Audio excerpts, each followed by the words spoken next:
I'm Jen. This is Radar. He's the only dog allowed in the forest.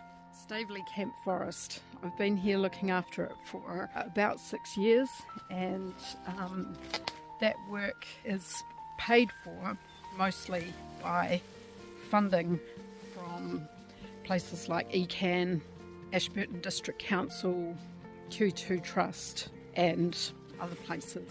In October of 2022, I managed to get enough funding to work on this full time. Now that full-time work, I get paid for nearly half of what I do, and I do the rest of it. It's because I love it. I think it's important, probably mostly because I'm more motivated by those things than I am by money. However, money is an issue because funding for projects like this doesn't last forever. The more and more environmental projects that are happening, the more all of these projects are competing for a very small pot of money. So I am investigating a YouTube channel for a few reasons really. Partly to document to our funders what we are doing, and the option of whether we can create new income streams that might be more sustainable.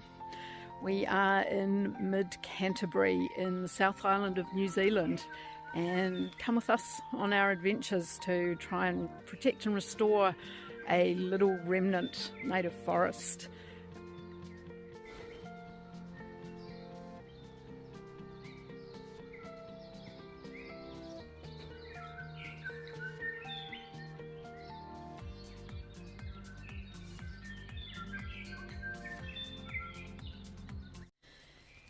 Okay, here we are, just doing a little bit of documentation. There's Jan coming in from trapping, doing all the traps. We're all in our wet weather gears today. There's Radar with his wet weather jacket on. He hears himself being talked about, and this is hopefully what's going to look a bit different by the end of the day.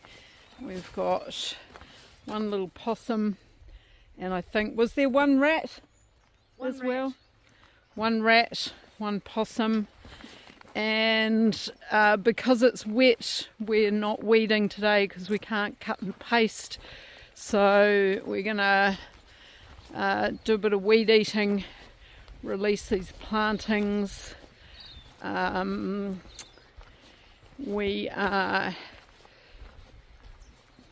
That's me side of the moist land. Here's the moist land, planted with plantings looking pretty good actually. Pretty good considering we haven't used poison to have them not get encumbered by grass, and they do obviously, so we have weed eated and sometimes done it by hand. And across the other side here, so actually our success rate so far with these, I would say, is up around 98%. We've only lost a few wine berries really from frost. This is quite a hard area to weed eat because there is so much of those reeds, whose proper name I don't know currently, but there's a lot of those growing naturally here. So obviously we don't want to take those out when we've been planting them in. So we'll do a bit of this, some more of this by hand probably today. And yeah, our moist land, here's some of these reeds that haven't been planted. They're just growing there themselves, and our moist land not looking very moist at the moment, as it was in a previous video that I just watched the other day. So that's where we're at today, being March the maybe 6th, 2024.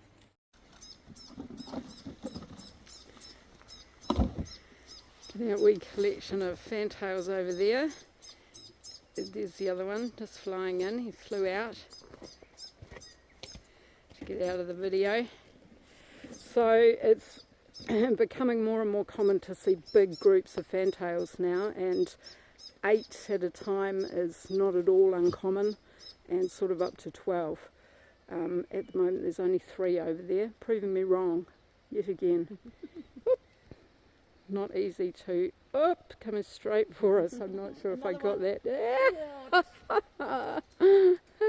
Not sure what if that actually got on the camera. But anyway, here's our wee after shots. Wet dog.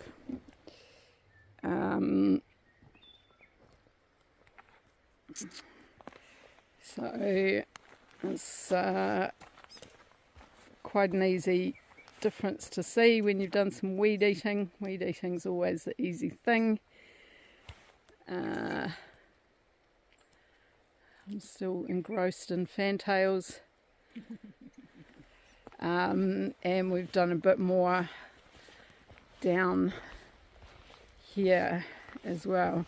I'm noticing, having looked back on all my videos as I'm putting them on the YouTube channel now, that it's actually really bloody handy to just have photos and videos of places and the dates, because they're all changing constantly all the time.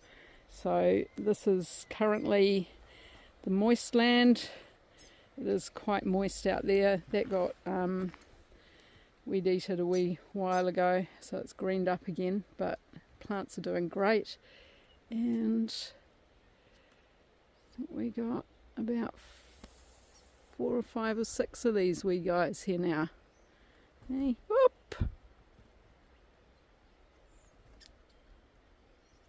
How dat? Hey, they're becoming less camera shy. Awesome. Coolio. Also just thought I might say a little bit about why we're not using poisons to release these plants. Largely it's because down here just feels too close to water, and we're trying to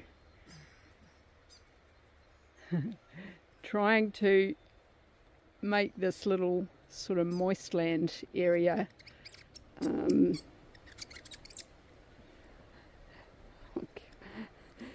too mickey.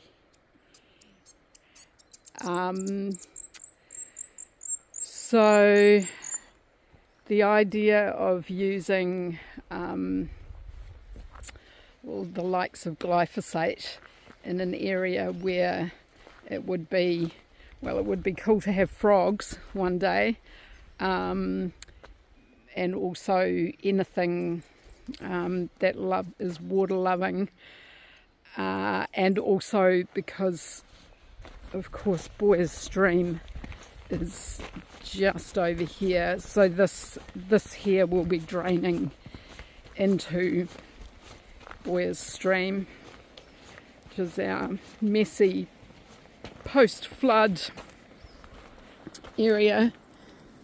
Let's give you a wee shot of this because I don't think we have for a while. So we've obviously got the old gorse and broom and blackberry coming back post the 2021 flood.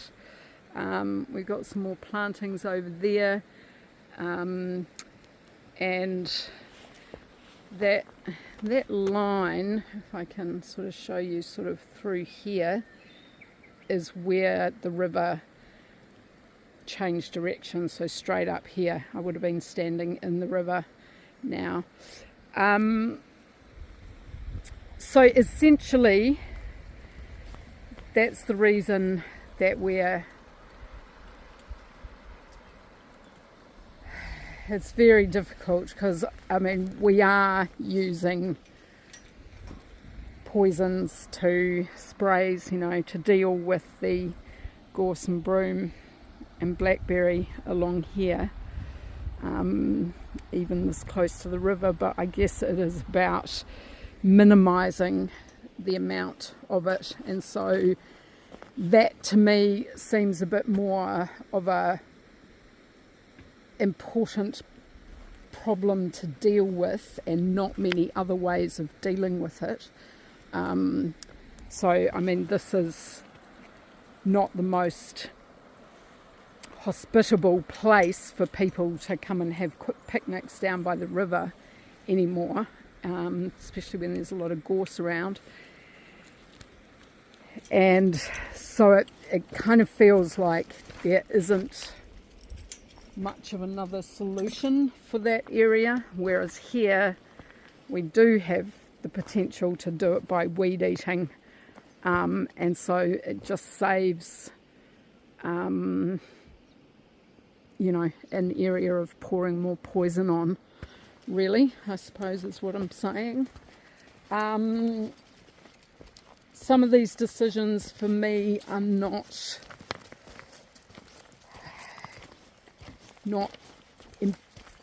I don't know if that's even the right word. I was going to say empirically based, not